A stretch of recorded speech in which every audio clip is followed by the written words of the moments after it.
Happy birthday, happy birthday, happy birthday bốn tháng mẹ ô. Choáng chân có yêu nín bữa biểu biểu, hiệt chung tai hậu mấy nhé birthday. Hiệp nà chia mình vừa đang vừa hình, tiêu tiêu bún hí mới bún mai xuôi. Bún mấy cao rồi con hoa mai mùi, hiệt chiều tòng chiêm ý chiều tòng nhàn.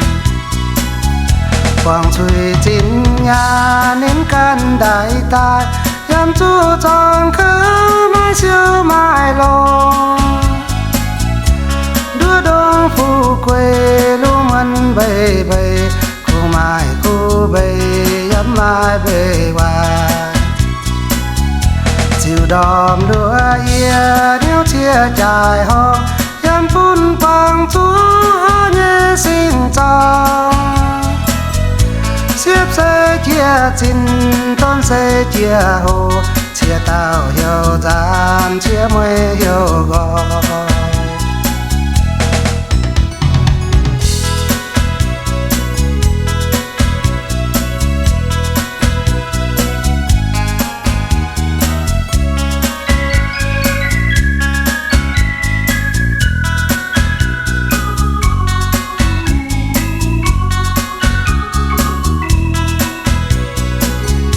Quảng xuôi chín nhà nên căn đại tai, yam chú tròn khứ mới chiều mai lông. Đứa đông phu quê lu mân bầy bầy, cô mai cô bầy yam mai bầy hoài. Chiều đòm đua ia nếu chia trải ho, yam phun bằng chú nhé sinh to.